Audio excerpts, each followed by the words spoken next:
우리에게 주신 하나님 말씀은 신약성경 요한복음 20장 30절 31절 말씀입니다. 찾으셨으면 제가 봉독합니다.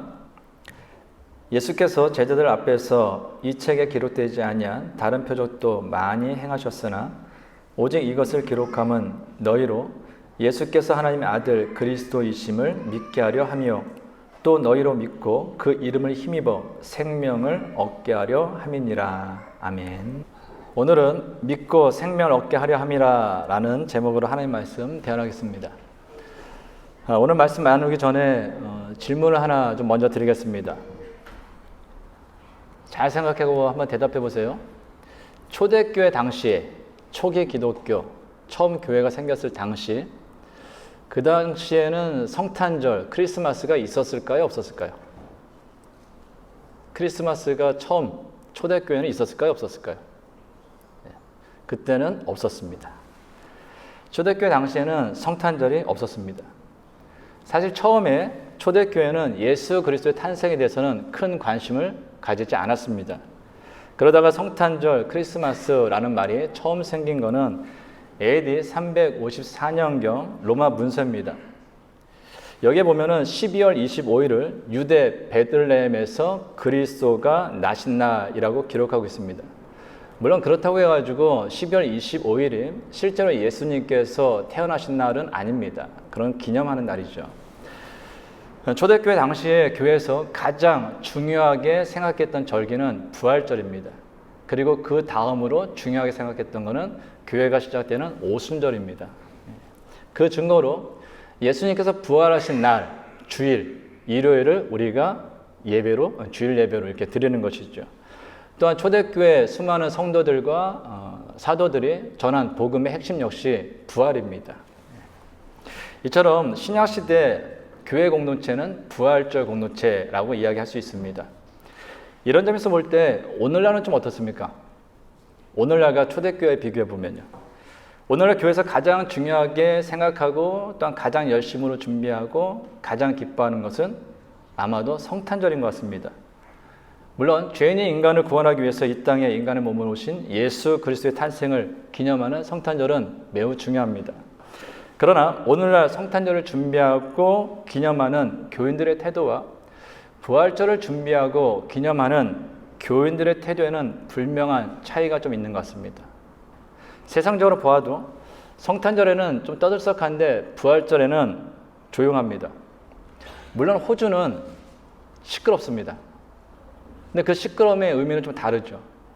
굿프라이데이부터 시작하는 이스터 홀리데이까지 그 휴일을 맞이해서 시끄러운 거예요. 어디가요? 상가가, 상점이, 여행지가 시끄러운 거지 교회가 기쁨으로 신나서 모든 성들이 모여서 부활의 주님을 기념하기 위해서 감사하기 위해서 예배드리기 위해서 시끄럽지는 않다라는 것입니다. 그렇다면 성탄절과 부활절을 대하는 이와 같은 차이가 나타나는 이유가 무엇일까요?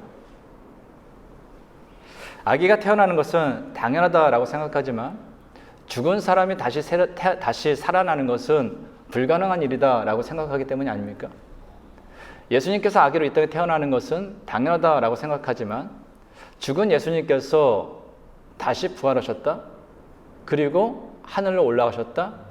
이것은 믿지 못하기 때문이 아닙니까? 그러다 보니 성탄절은 축하하지만 부활절은 큰 의미가 없는 거예요. 그런데 이것은 오늘날의 모습만은 아닙니다. 우리가 성경을 쭉 보다 보면은 가장 충격적인 모습은 무엇이냐면은 예수님께서 부활하셨을 당시에도 예수님의 부활을 믿지 않는 사람들은 예수님과 관계가 없거나 예수님을 믿지 않던 사람들이 아니라는 것입니다. 예수님께서 부활하셨을 당시에 예수님의 부활을 믿지 않는 사람들은 예수님과 깊은 관계가 있었고 예수님과 함께 생활했고 예수님이 살아계실 때 예수님을 그리스도라고 고백했던 믿음의 사람들이다 라는 것입니다. 그 대표적인 인물이 누구입니까? 첫 번째로 예수님께서 십자가에 죽으신 후 가장 먼저 예수님의 무덤을 찾은 막달라 마리아가 예수님의 부활을 믿지 않았습니다. 예수님이 시신이 있는 무덤을 찾아온 막달라 마리아의 모습에 대해서 성경은 다음과 같이 증거합니다. 요한복음 20장 11절입니다. 마리아는 무덤 밖에 서서 울고 있더니 울면서 구부려 무덤 안을 들여다보니. 막달라 마리아는 지금 예수님의 무덤 밖에 서서 울고 있습니다. 근데 여기서 울고 있다, 울다라는 이 단어는 헬라어로 보면 클라리오라는 단어인데요. 이건 단순히 울먹이거나 소리 없이 우는 것을 이야기하는 것이 아닙니다. 큰 소리로 대성통곡하는 것, 땅을 치면서 통곡하는 모습을 바로 이 클라리오라고 표현하거든요. 그러니까 지금 막달라 마리아가 예수님의 무덤을 찾았는데 예수님 무덤 앞에서 땅을 치면서 소리를 내면서 통곡하고 있다라는 것입니다. 근데 그 이유가 무엇일까요?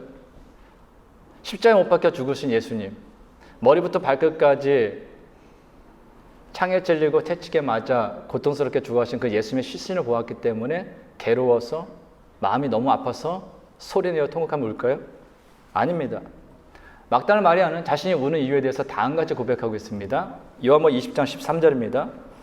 천사들이 이르되 여자여 어찌하여 우느냐? 이르되 사람들이 내 주님을 옮겨다가 어디 두었는지 내가 알지 못함이니이다. 막달라 마리아가 지금 우는 이유가 뭐죠? 예수님의 무덤에 예수님의 시체가 있어야 되는데 그 시체가 없는 거예요. 예수님의 시체가 없어서 막달라 마리아는 지금 땅을 치며 소리를 내며 통곡하고 있다라는 것입니다. 근데 성경은 우리에게 매우 놀라운 사실 하나 보여줍니다. 요한복음 20장 14절입니다. 이 말을 하고 뒤로 돌이켜 예수께서 서 계신 것을 보았으나 예수이신 줄은 알지 못하더라.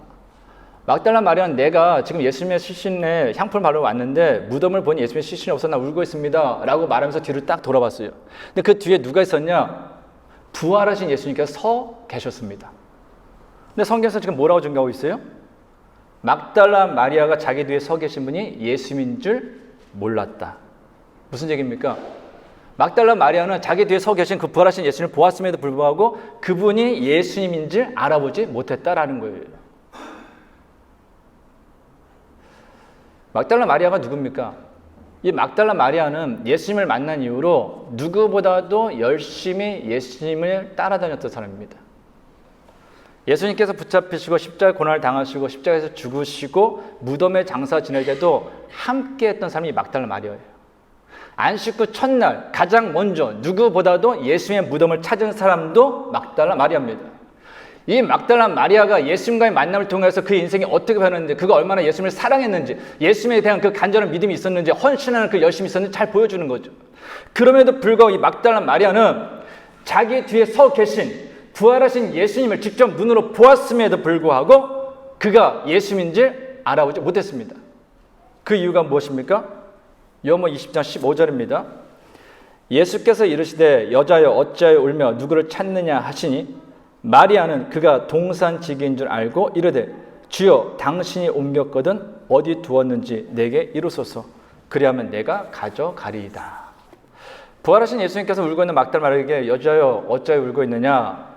너 누구를 찾느냐라고 묻습니다. 내가 지금 누굴 찾고 있느냐라는 거예요. 야 마리아야 너 지금 누굴 찾으면서 그렇게 울고 있냐라는 것이죠. 지금 막달라 마리아가 누굴 찾고 있습니까? 막달라 마리아가 지금 찾고 있는 대상이 누구죠? 누가복음 24장 3절입니다. 들어가니 주 예수의 시체가 보이지 아니하더라. 막달라 마리아가 지금 안식 후 첫날 누구보다도 가장 먼저 뛰어서 예수의 시신이 있는 그 무덤을 찾은 이유가 무엇입니까? 부활하신 예수님을 만나기 위해서인가요? 아니에요. 내가 죽은 지 3일 만에 다시 살아나리라 라는 그 예수님의 말씀을 기억하고 그래 내가 3일이 되었으니 이날에 가면 예수님을 만날 거야. 부활하신 예수님을 다시 만날 거야. 그 기쁨을 다시 누릴 수 있을 거야 라는 기대를 가지고 왔나요? 아닙니다. 막달라 마리아가 지금 예수님의 무덤을 찾은 이유는 단 하나, 예수님의 시체, 그 시신에 향품을 바르고 있어요.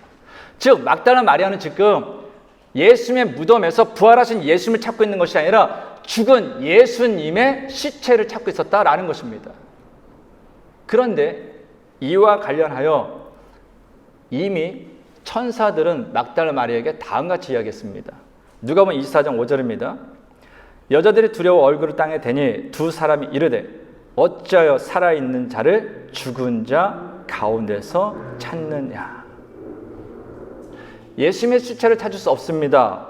그래서 울고 있는 그 막달라 마리아에게 천사들은 이렇게 얘기하죠. 어찌하여 살아있는 예수님을 죽은 자 가운데서 찾느냐. 무슨 얘기예요? 예수님은 시체가 아니라는 거예요. 내 눈앞에서 십자가에서 죽으신 그 시체가 아니라는 거예요. 예수님은 지금 살아나셨다라는 것입니다. 그런데 지금 마리아는 누굴 찾고 있습니까? 천사들이 분명히 예수님께서 부활하셨다, 살아나셨다, 이제 시신이 아니다, 살아나셨다라고 말씀에도 불구하고 이 막달라 마리아는 여전히 예수님의 부활은 전혀 생각하지 않았습니다. 전혀 그에게 믿음의 대상이 아니었던 거예요. 그래서 시체를 찾고 있으니, 죽었다라는 그 고정관념이 강하게 박혀 있으니 부활하신 예수님께서 바로 뒤에서 자기 자신 앞에 나타났고 말을 걸었음에도 불구하고 그는 그 사랑하는 예수님을 알아보지 못했다라는 것이죠. 두 번째로 예수님의 제자들이 예수님의 부활을 믿지 않았습니다. 누가복음 24장 9절입니다. 무덤에서 돌아가 이 모든 것을 11사도와 다른 모든 이에게 알리니, 예수님의 시신이 없어졌음을 안 이 막달라 마리아는 곧바로 제자들이 있는 곳으로 달려갔습니다. 그리고 예수님의 시신이 없어졌다라고 이야기했습니다. 누가복음 24장 11절입니다. 사도들은 그들의 말이 허탄한 듯이 들려 믿지 아니하나. 막달라 마리아가 달려와가지고 선생님들, 베드로님, 요한님, 예수님의 시신이 없어졌어요 라고 이야기했습니다. 그러자 제자들은 당연한 거 아니야? 예수님께서 죽은 지 3일 만에 부활하신다고 그랬잖아. 부활하신 예수님을 왜 무덤에서 찾아? 라고 이야기한 것이 아니라 말도 안 되는 소리 하고 있네요라는 거예요. 성경에 보면 허탄하게 여기며 믿지 않았다라고 되어 있죠. 이 허탄하다는 게 무엇입니까? 넌센스라는 거예요. 결코 있을 수 없는 거짓말이라는 거예요. 에휴, 거짓말 같은 소리 하고 있네. 아침부터 여자들이 헛것을 보고 와가지고 이상한 소리 하네 라고 하면서 믿지 않았다라는 것입니다. 그런데 베드로는 달랐습니다. 예수님의 시신이 사라졌다라는 그 막달라 마리아의 말을 들은 이 베드로는 곧바로 예수님의 시신이 있는 그 무덤으로 달려갔습니다. 그리고 그 안에 보니 실제로 막달라 마리아의 말처럼 예수님의 시신이 없었어요. 그 빈 무덤을 본 베드로의 반응에 대하여 성경에 다음같이 증거합니다. 누가복음 24장 12절입니다. 베드로는 일어나 무덤에 달려가서 구부려 들여다보니 세마포만 보이는지라. 그 된 일을 놀랍게 여기며 집으로 돌아가니라. 예수님의 시신이 없어졌다라는 막달라 마리아의 말을 듣고 예수님의 무덤으로 달려갔습니다. 그리고 무덤 안을 봤어요. 근데 진짜 예수님의 시신은 없고 예수님의 시신을 감싸던 세마포만 남겨있는 겁니다. 없어진 게 사실이에요. 그런데 그 이후 베드로의 반응에 대해서 성경이 지금 무엇이라고 이야기합니까? 그 된 일을 놀랍게 여기며 집으로 돌아갔다. 무슨 얘기예요? 참 희한하네. 어떻게 된 일이지? 그거 참 희한한데? 그러면서 그냥 갔다라는 거예요. 심지어 제자들은 부활하신 예수님께서 자신들을 찾아왔을 때도 믿지 않았습니다. 누가복음 24장 37절입니다. 그들이 놀라고 무서워하여 그 보는 것을 영으로 생각하는지라. 예수님의 죽음 이후 제자들은 자신들도 예수님과 같이 붙잡혀서 죽을 것이 두려워서 모인 집의 모든 문을 굳게 잠그고 두려움 가운데 벌벌 떨고 있었습니다. 그런데 그 자리에 부활하신 예수님께서 오셨어요. 그러자 부활하신 예수님을 보고 제자들 뭐라고 고백했다고요? 예수님을 영으로 생각했습니다. 근데 이 영이라는 것을 영어 성경에 보면 고스트라고 되어 있습니다. 귀신으로 생각했다는 거예요. 유령으로 생각했다는 거예요. 제자들은 지난 3년 동안 누구보다도 예수님과 함께 생활했던 사람입니다. 예수님으로부터 직접 하나님 나라의 복음에 대해서 가르침을 받았고 예수님께서 그리스도로 행하시는 그 모든 표적을 보고 경험한 사람들입니다. 예수님으로부터 직접 내가 죽은 지 3일 만에 부활할 거라는 그 말씀도 직접 들었던 사람들이에요. 그럼에도 불구하고 제자들은 부활하셨다는 그 예수님의 말씀을 듣고 또한 부활하신 예수님께서 자신들 앞에 나타났음에도 불구하고 헛하는 소리, 거짓말 같은 이야기 하지 마라. 예수님을 죽은 귀신과 같이 유령과 같이 취급하며 믿지 않았다라는 것입니다. 세 번째로 예수님의 제자 중에 하나인 도마가 예수님의 부활을 믿지 않았습니다. 요한복음 20장 24절 25절입니다. 12 제자 중 하나로서 디두모라 불리는 도마는 예수께서 오셨을 때에 함께 있지 아니한지라. 다른 제자들이 그에게 이르되 우리가 주를 보았노라 하니 도마가 이르되 내가 그의 손에 못자국을 보며 내 손가락을 그 못자국에 넣으며 내 손을 그 옆구리에 넣어보지 않고는 믿지 아니하겠노라 하니라. 무슨 이유 때문인지 모르겠지만 제자들이 함께 있는 그 자리에 도마가 없었습니다. 그래서 그는 부활하신 예수를 만나지 못했어요. 그리고 며칠이 지나서 도마가 오자 부활하신 예수를 본 10명의 제자들이 야 우리가 부활하신 예수를 만났어. 야 예수님 진짜 부활하셨어 라고 이야기합니다. 그래서 도마가 나 보지 않았으니까 믿을 수 없다라는 거예요. 그러면 이렇게 얘기하죠. 내가 주님의 못자국 난 손을 보며 내 손가락 그 못자국 난 손과 창자국 난 옆구리에 넣어놓지 않고는 나 믿을 수 없다라는 거예요. 보지 않고나 믿을 수 없다라는 겁니다. 이처럼 예수님의 부활을 믿지 않는 사람들은요, 예수님과 전혀 관계가 없는 사람들이 아니었습니다. 누구보다도 예수님을 사랑했고 누구보다도 예수님과 함께했고 누구보다도 예수님을 그리스도라고 고백했던 믿는 사람들이었다라는 것입니다. 그럼에도 불구하고 그들은 예수님의 부활을 믿지 않았습니다. 그 이유가 뭘까요? 주님의 말씀보다 인간의 이성, 인간의 상식을 더 절대적인 것으로 생각했기 때문이에요.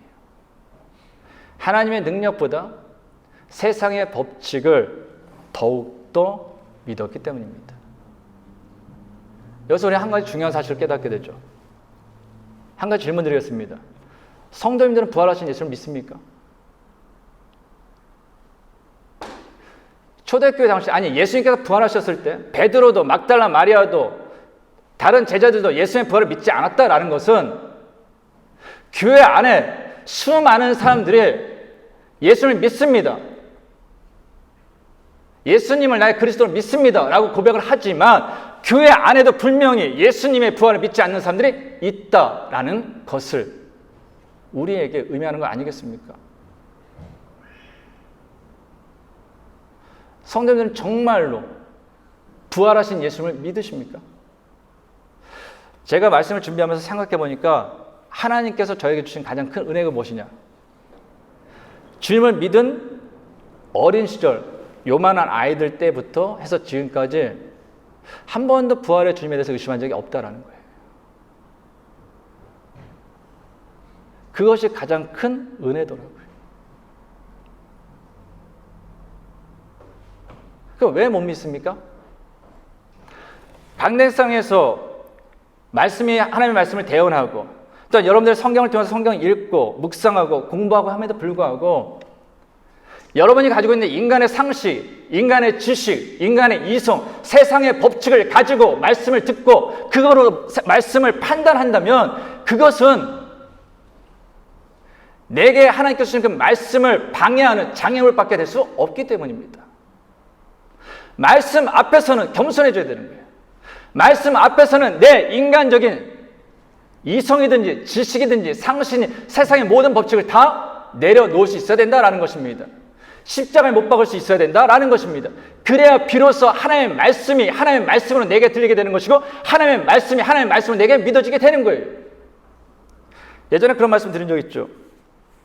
우리가 하나님을 믿는 이유가 무엇입니까? 인간의 상식으로, 인간의 지식으로, 인간의 이성으로, 세상의 법칙으로 믿을 수 없기 때문이에요. 믿을 수 없기 때문에 믿는 거예요. 이해가 되지 않기 때문에 믿는 겁니다. 근데 놀라운 건 무엇인지 아세요? 믿으면 그 다음부터 이해가 돼요. 믿으면 그 다음부터 깨달아지는 겁니다. 그것이 신앙의 진리인 거예요. 그러면 사랑하는 성도 여러분, 부활절을 우리가 맞이하면서 예배를 드릴 때 스스로에게 한번 물어봤으면 좋겠어요. 나 정말로 부활하신 예수님을 믿냐? 나 정말로 내 이성, 내 상식, 내 지식, 세상의 법칙보다 하나님의 말씀을 절대적인 것으로 믿냐? 하나님의 능력을 믿냐? 물어보시기 바랍니다. 그런데 놀라운 것이 무엇인지 아세요? 처음에는 예수님의 부활을 믿지 않았던 그들이 예수님의 부활을 믿는 사람들이 되었다라는 거예요. 단지 예수님의 부활을 믿는 것이 아니라 자신의 생명을 바치는 순간까지 예수님의 부활을 증거하는 전도자가 되었다라는 거예요. 그래서 예수님의 제자들은 부활하신 주님을 만난 이후로, 부활하신 주님을 믿은 이후로 사도 요한을 제외한 나머지들은 모두 다 순교하였습니다. 그럼 어떻게 예수님의 부활을 믿지 않던 그들이 예수님의 부활을 믿게 되었을 뿐만 아니라 생명을 걸고 예수님의 부활을 전하게 되었을까요? 어떻게 그런 일이 있을 수 있었을까요? 그 이유는 예수님께서 그들을 찾아가 만나 주셨기 때문입니다. 부활하신 예수님께서는 말씀드린 것처럼 예수님의 시신이 없어졌다고 울고 있는 막달라 마리아를 찾아오셨습니다. 부활하신 예수님께서는 예수님의 부활을 믿지 않고 절망 가운데 집안의 문을 굳게 잠그고 있는 제자들을 찾아오셨습니다. 부활하신 예수님께서는 부활하신 주님을 만났던 10명의 제자들의 말을 믿지 않는 그 도마를 찾아오셨습니다. 부활하신 예수님께서는 교회와 교인들을 핍박하고 박해하는 사울을 찾아오셨습니다. 부활하신 예수님께서 찾아가서 만난 사람들의 특징이 무엇입니까? 부활하신 예수님을 믿지 않는 사람들이에요. 부활하신 예수님을 믿지도 않고 믿으려고 하지 않는 사람들을 예수님께서 먼저 찾아가 만나 주셨다라는 거예요. 그럼 그 이유가 무엇일까요? 억울하셨기 때문일까요? 답답하셨기 때문일까요? 내가 부활했는데 그걸 믿지 않으니 억울해서 답답해서 예수님께서 찾아가 만나 주셨을까요? 아닙니다. 이유는 단 하나예요. 그들을 사랑하셨기 때문입니다. 아까 장로님께서 말씀하신 것처럼 지난주에 우리는 고난주간을 맞이해서 요한복음 13장을 통해서 예수님께서 죽음을 하루 앞겨둔 그 시간에 마가의 다락방에서 제자들과 마지막 식사를 하시면서 있었던 일들에 대해서 함께 묵상하였습니다. 그런데 그 요한복음 13장의 가장 처음 시작이 다음과 같이 시작합니다. 요한복음 13장 1절입니다. 6월절 전에 예수께서 자기가 세상을 떠나 아버지께로 돌아가실 때가 이른 줄 아시고 세상에 있는 자기 사람들을 사랑하시되 끝까지 사랑하시니라. 아멘. 예수님께서 십자가 죽음을 하루 남겨둔 그 상황 속에서도 세상에 있는 자기 사람들을 사랑하시되 어떻게 사랑하셨다고요? 끝까지 사랑하셨다는 거예요. 근데 말씀드린 것처럼 여기서 끝까지 사랑했다는 건 뭐라고 그랬습니까? 십자가에 죽는 순간까지 사랑했다는 그 시간적인 의미만을 이야기하는 것이 아니라 무엇을 이야기한다고요? 정도를 얘기하는 거예요. 익스텐드. 예수님께서 십자가에 죽으셨을 뿐만 아니라 그 뒤에서도 자신이 할 수 있는 모든 것을 다 동원해가지고 세상에 남겨둔 자기 사람들 끝까지 사랑하셨다라는 것입니다. 근데 생각해 보세요. 누구보다도 예수님을 사랑한다던 막달라 마리아가 부활하신 예수님을 믿지 않았습니다. 지난 3년 동안 함께 생활했던 제자들이 예수님을 믿지 않았습니다. 그들은 부활하신 예수님을 직접 눈으로 보고 만났음에도 불구하고 예수님을 동산직으로 생각하거나 귀신으로 생각할 뿐 믿지 않았습니다. 그렇다면 만일 성도님들이 예수님이라면 그들을 바라볼 때 어떤 심정이 드시겠습니까? 섭섭하지 않으시겠어요? 실망스럽지 않겠습니까? 야, 니네 진짜 해도 해도 너무한다. 야, 니네 진짜 너무하는 거 아니냐? 내가 너희와 함께 지내면서 내가 그리스도는 그 표적도 직접 받고 죽은 자도 살리는 것도 받고 물이 포도주로 바뀌는 것도 받고 앉은 병이 일어나는 것도 받고 문둥병자가 깨끗해지는 것도 받고 내가 직접 하나님의 말씀을 너에게 직접 가르쳐 줬고 그리고 내가 끊임없이 죽은 지 3일 만에 부활할까 말씀했고 그럼에도 불구하고 어떻게 이렇게 안 믿을 수 있냐? 야, 어리석어도 어떻게 너 이렇게 어리석었냐? 내가 너희한테 했던 걸 그대로 다른 사람한테 했으면 그대로 오히려 믿지 않았을까? 라는 실망감을 느끼지 않았겠습니까? 야, 내가 이제는 너희는 포기다. 너희랑 같이 하는 이제 끝.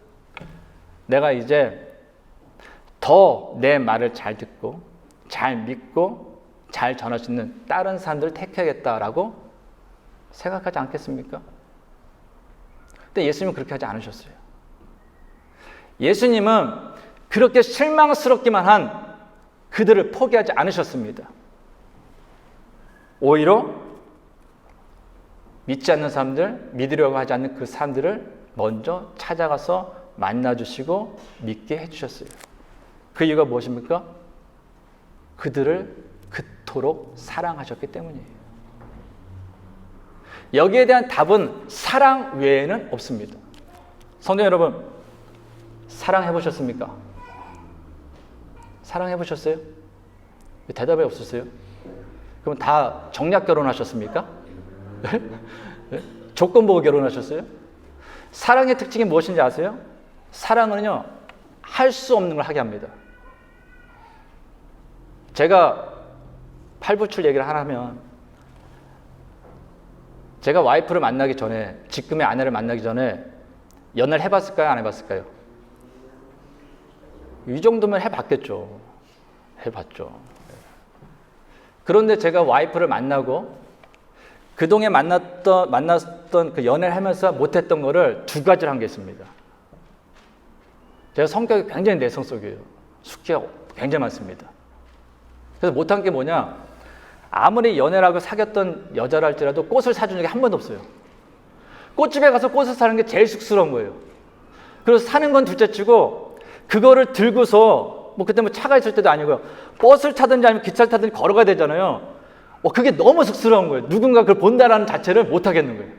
근데 와이프를 만나고 꽃을 사봤습니다. 또 하나 한 게 뭔지 아세요? 와이프를 제가 살던 백운역, 그러니까 백운역에 와이프가 살고 제가 주안이라는 데 살았거든요. 그때부터 동네를 주안에 살았기 때문에 주님 안에서 이렇게 살아가는 거예요. 근데 와이프를 만나러 갔는데 백운이라는 곳에서 만났어요. 사는 곳에서. 만나러 시간이 있는데 안 나오는 거예요. 그때는 핸드폰이 있을 때 아니니까요. 삐삐가 있을 때인데 삐삐를 쳐도 안 와요. 근데 거기서 제가 무려 지금 생각으로 5시간이 넘는 시간을 그냥 그대로 있었습니다. 저는 그런 적이 한 번도 없었거든요. 그래서 결혼을 한 거예요. 무슨 말씀을 드리고 있냐? 사랑은요, 그렇게 할 수 없는 걸 하게 하더라고요. 성격 때문에 쑥스러워서 남이 볼까봐 못하던 거, 에이, 이 여자 아니면 딴 여자 만나. 이건 좀 교만한 얘기예요. 이랬던 마음들이 없어지고 1시간이든 2시간이든 3시간이든 5시간이 지나도 기다리게 하더라고요. 주님께서 왜 그들을 찾아가셨을까요? 우리 같으면 에이, 나쁜 놈들. 나 십자가 못 박히로 체포될 때 다 도망가고 배신 때리고 이제는 살아나서 만나줬더니 오, 귀신이야, 유령이야. 그랬던 사람들 왜 만나주셔? 사랑했기 때문이에요. 그 사랑이 믿지 못했던 사람들로 하여금 부활하신 예수님을 믿게 한 겁니다. 그렇다면 우리가 오늘 부활하신 주님을 믿는다면 그건 뭘까요? 내가 예수님을 믿으려 했기 때문이 아니에요. 내가 예수님을 찾았기 때문이 아니라는 거예요. 예수님께서 나에게 찾아오셨기 때문에 내가 부활하신 주님을 만나게 믿게 되었다라는 것입니다. 그래서요, 신앙생활은 무엇이냐? 부활하신 주님을 내가 믿나? 내 안에 예수님이 계신다? 이걸 뭘 알 수 있냐면요, 신앙생활을 하나 할수록 부활하신 주님을 믿으면 믿을수록 주님 앞에 감사가 넘쳐나는 거예요. 그래서 교회 일은요, 예배는요, 신앙생활은요, 누가 시켜서 하는 거 아닙니다. 가끔가다 저한테 그래요. 목사님, 이런 설교도 좀 하세요. 예를 들어 이런 거예요. 헌금에 대한 설교도 하세요. 봉사에 대한 설교도 하세요. 이렇게 얘기해요. 저는 그때 그런 얘기예요. 설교한다고 돼요, 그게? 사람 말로 해서 안 됩니다. 말로 해서 되는 거는요, 한두 번이에요. 내 안에 믿음이 있고 하나님의 은혜에 대한 감사가 있고 사랑이 있으면요, 저절로 예배드리고 기쁨으로 찬양하고 봉사하는 거예요. 제가 한나라 집사님 찬양할 때마다 보면은 참 감탄하는 게 하나 있어요. 사실 오늘은 이렇게 주일학교 어린이들도 있으니까 사람이 많죠. 맨 처음에 찬양하려고 하면 어때요? 저 있고 몇 명 없어요. 여기 한 찬양대 앞으로 가면 한 2-3명 있을 때도 있어요. 근데 혼자서 앞에서 찬양하면서 무덤 이기신 줄 이래요. 웃으신 분 한번 나와서 해보세요. 이거 그냥 하는 얘기예요. 못해요. 제가 목사지만 전 지금도 제가 한 목회 20년 넘게 했어도 지금도 설교 강대상 올라오면 떨려요. 은혜가 있기 때문에 그런 거예요. 하나님에 대해 찬양. 사람이 많고 적음에 하려고 하면 못하는 거예요, 그거. 하나님을 찬양하기 때문에 사람이 있든 없든 간에 감사함으로, 기쁨으로 내가 할 수 있는 찬양을 드릴 수 있는 거죠. 저는 우리 교회가 그랬으면 좋겠습니다. 누가 시킨다고, 누가 말한다고 해가지고, 아니면 목사가 얘기해서 이게 아니라 그냥 그래, 하나님 안에서 내가 하나님께서 나 같은 사람 찾아오셔서 정말로 내가 부활하신 주님을 믿게 됐어. 그래서 그것이 너무나 감격해서, 너무나 기뻐서, 너무나 감사해서 주님을 찬양하고 예배하고 성도들과 교제하는, 그것이 바로 신앙생활이라는 거죠. 그리고 나아가서 주님께서 사랑하셔서 우리를 찾아오셨던 것처럼 우리도 주님의 사랑으로 내가 먼저 찾아가고 먼저 내가 손 내밀고 먼저 내가 말을 건네줄 수 있는 그런 사람이 되는 것, 그렇게 살아가는 것, 그것이 참 신앙생활이다라는 것입니다. 한 가지만 더 말씀드리고 마치겠습니다. 예수님께서 당신의 부활을 믿지 않는 그 사람들을 찾아가셔서 그들에게 부활하신 주님을 믿게 해주신 이유는요, 다른 게 아니에요. 그들이 당신의 부활을 믿고 영원한 생명을 얻도록 하시기 위함입니다. 오늘은 30절 31절입니다. 예수께서 제자들 앞에서 이 책에 기록되지 아니한 다른 표적도 많이 행하셨으나 오직 이것을 기록함은 너희는 예수께서 하나님의 아들 그리스도였음을 믿게 하려 함이요 또 너희로 믿고 그 이름을 힘입어 생명을 얻게 하려 함이니라. 아멘. 사도 요한은 예수님께서 이 땅에서 행하신 많은 표적을 알고 있었습니다. 자료들이 있었어요. 읽지 않았는데 어느 정도냐? 사도 요한은 직접 그렇게 합니다. 예수님께서 이 땅에 행하신 모든 표적들을 내가 다 기록하면 이 땅에 감당을 못한다라는 거예요. 그렇게 많은 표적을 행했다는 겁니다. 근데 그 중에서도 하나님께서는 사도 요한에게 추려서 기록하게 하신 게 요한복음이에요. 그리고 66권의 성경입니다. 그 이유가 뭡니까? 하나님의 아들이신 예수님을 그리스도로 믿음으로 참된 생명을 얻기 원하셨기 때문이에요. 성경을 읽는 이유, 성경을 주신 이유는 단 하나입니다. 그 예수님이 하나님의 아들이신 그리스도를 믿으라는 거예요. 너를 위해서 십자가에 죽으신 그리스도이심을 믿으라는 거예요. 그리고 그 그리스도이신 그 예수님께서 부활하심을 믿으라는 거예요. 그리고 너도 그 부활하신 주님과 함께 영원한 생명을 얻으라는 것입니다. 데살로니가서 4장 13절 14절입니다. 형제들아, 자는 자들에 관하여는 너희가 알지 못함을 우리가 원하지 아니하노니 이는 소망 없는 다른 이와 같이 슬퍼하지 않게 하려 함이라. 우리가 예수께서 죽으셨다가 다시 살아나심을 믿을진대 이와 같이 예수 안에서 자는 자들도 하나님의 그와 함께 데리고 오시리라. 세상의 불변의 진리는요, 태어난 사람은 반드시 죽는다라는 거예요. 그래서 우리는 반드시 죽습니다. 언제가 될지 모르지만 저와 여러분 반드시 죽어요. 시간의 차이만 있을 뿐입니다. 그럼에도 불구하고요, 죽음 앞에서도 우리가 절망하지 않고 슬퍼하지 않고 낙심하지 않고 여전히 소망을 가질 수 있는 이유는 무엇이냐? 예수님께서 죽으셨다가 다시 살아나셔서 부활하셨기 때문이라는 거예요. 그래서 성경은 예수님을 믿다가 죽은 성도들의 죽음에 대해서 죽었다라고 표현하지 않습니다. 잔다라고 표현해요. 이유가 뭘까요? 자는 건 다시 깨어나는 것을 전제로 하기 때문이에요. 예수님을 믿었다가 이 땅에 수명을 다하고 죽은 사람은 때가 되면 주님 안에서 부활합니다. 그래서 부활하신 주님을 믿는다라는 것은 우리에게 영원한 생명을 주는 것이며 우리에게 소망이 되는 거예요. 성도 여러분, 부활은 기독교의 핵심입니다. 부활이 없으면, 부활을 믿지 못하면 기독교는 이 땅에 존재할 이유가 없는 거예요. 왜요? 아무리 예수님께서 그리스도로서 이 땅에서 우리의 죄를 다 짊어지고 십자가에 죽으셨다 하더라도 부활이 없으면 저와 여러분의 믿음은 어디서 끝나냐?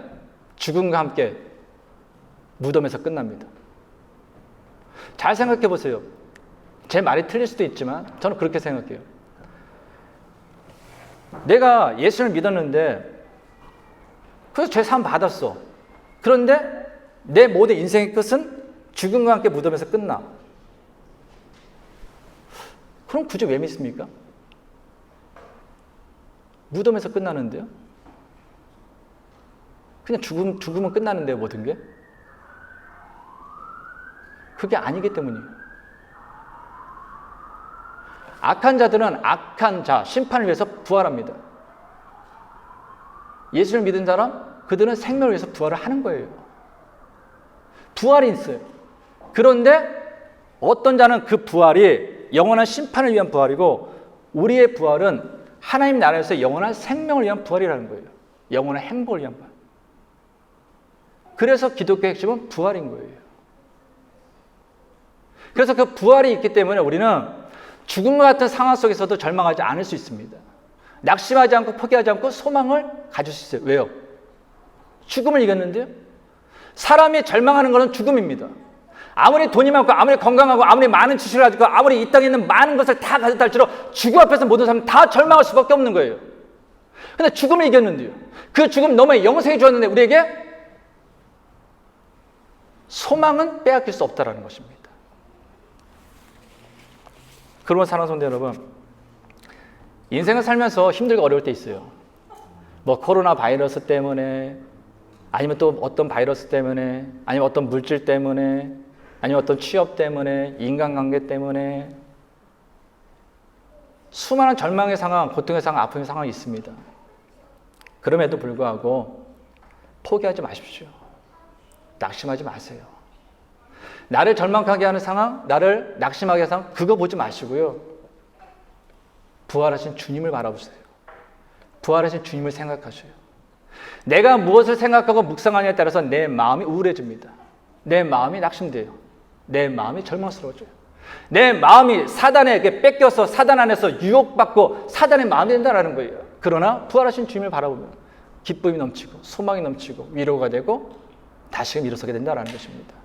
바라보는 사랑하는 사람들 모두가 부활하신 주님, 그 주님의 손을 붙잡고 힘차게 우리에게 주어진 인생길을 날마다 걸어갈 수 있기를 간절히 주님의 이름으로 축원합니다.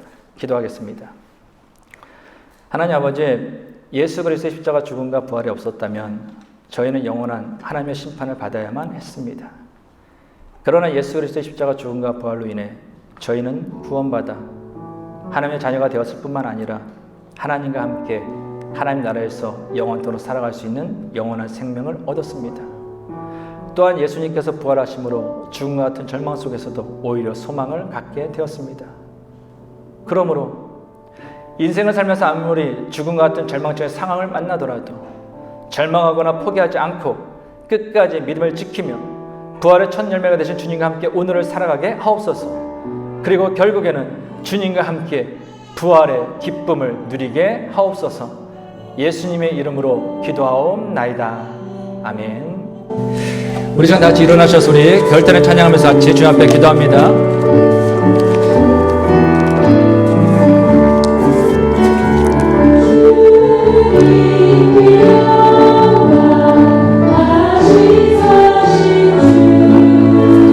사망 권세 모두 이기시었네. 흰 옷 입은 천사 뿔을 옮겼고 누우셨던 곳은 비어 있었네. 주님께 영광 다시 사신 주 사망 권세 모두 이기시었네. 부활의 주님 나타나시사 두려움과 의심 물리치셨네. 주의 교회 기뻐 찬송하여라. 다시 사신 주님 죽음 이겨내. 주님께 영광 다시 사신 주 사망 권세 모두 이기시오네.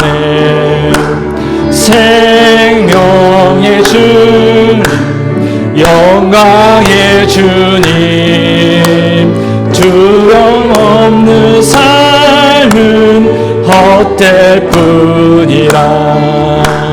주의 사랑으로 세상 이기고 요단 건너 본향 가게 하소서. 주님께 영광 다시 사신 주 사망 권세 모두 이기시옵네. 우리 같이 기도합니다. 사랑하는 성도 여러분, 주님께서는 부활하셨습니다. 우리의 슬픔과 아픔과 고통과 문제와 절망과 우리들의 상식으로, 우리들의 이성으로, 우리들의 능력으로 감당할 수 없는 그 모든 일을 감당하시기 위해서 십자가에 죽으시고 부활하셨습니다. 그러므로 사랑하는 성도 여러분, 무덤 속에 머물러 있지 마십시오. 마음속에 있는 상처, 인간관계 속에 있는 상처, 질병, 물질, 비자, 여러 가지 그 문제로 여러분의 삶을 가라막고 무덤 속에 머물러 있지 마십시오. 그 모든 것을 주님께서 옮겨주셨습니다. 그러므로 그 부활하신 주님과 함께 기쁨과 감사로 소망 가운데 살아가길 원합니다. 우리 시간 기도할 때 주님, 부활하신 주님과 함께 소망 가운데, 감사 가운데, 기쁨 가운데 각오에 머무를 줄 알고 미래를 향해 나아갈 수 있는 우리가 되게 하여 주옵소서. 이 시간 주님 앞에 기도하겠습니다. 살아계시옵소서. 하나님 정말 감사드립니다. 하나님께서 진짜로 죽은 것을 이기시고 독생자 예수 그리스도를 부활하게 하심으로 우리 안에 있는 모든 문제들을 해결해 주셨습니다. 이르는 슬픔과 아픔과 고통과 또한 이제는 우리가 있는 물질의 문제, 질병의 문제, 인간관계의 문제, 상처 그 모든 걸로 인해서 우리들은 무덤 속에 갇혀 있을 때가 있습니다. 그로 인해서 진정한 기쁨을 누리지 못하고 평안을 누리지 못하고 소망을 누리지 못하고 여전히 문제 가운데 있을 때가 있습니다. 그러나 주님께서 그 모든 것을 제거하여 주심으로 부활의 기쁨을 우리에게 허락하여 주셨습니다. 그러면서 주님이시여, 이제는 주님과 함께 부활의 기쁨을 누리지 않게 하여 주시옵소서. 부활하신 주님과 함께 소망 가운데 있게 하여 주옵시오. 부활하신 주님과 함께 감사 가운데 지내게 하여 주옵시오. 부활하신 주님과 함께 오늘을 살아가며 하나님과 함께 인연을 누리는 그 은혜를 누릴 수 있는지 모두 되게 하여 주시옵소서. 그래서 우리가 몸을 꺼서 진으로 이 땅에 있는 지혜의 삶을 그 한국 삶이며 하나님께 우리에게 허락하여 그 정삶을 기억함으로 날마다 신의 삶을 시작을 못할 수 있도록 주여 인도하여 주시옵소서. 어떤 영혼도 낙심의 자리에 있지 않게 하여 주시고 과거의 자물에 머무지 않게 하여 주시고 진여 여전히 그만 믿음을 불미치는 자를 지지 않는 저희 모두가 될 수 있도록 주여 인도하여 주시옵소서.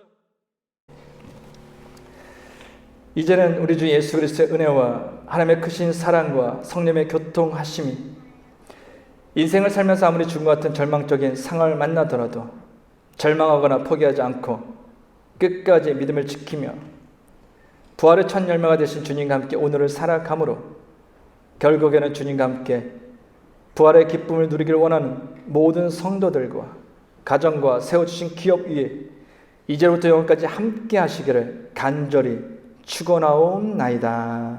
아멘.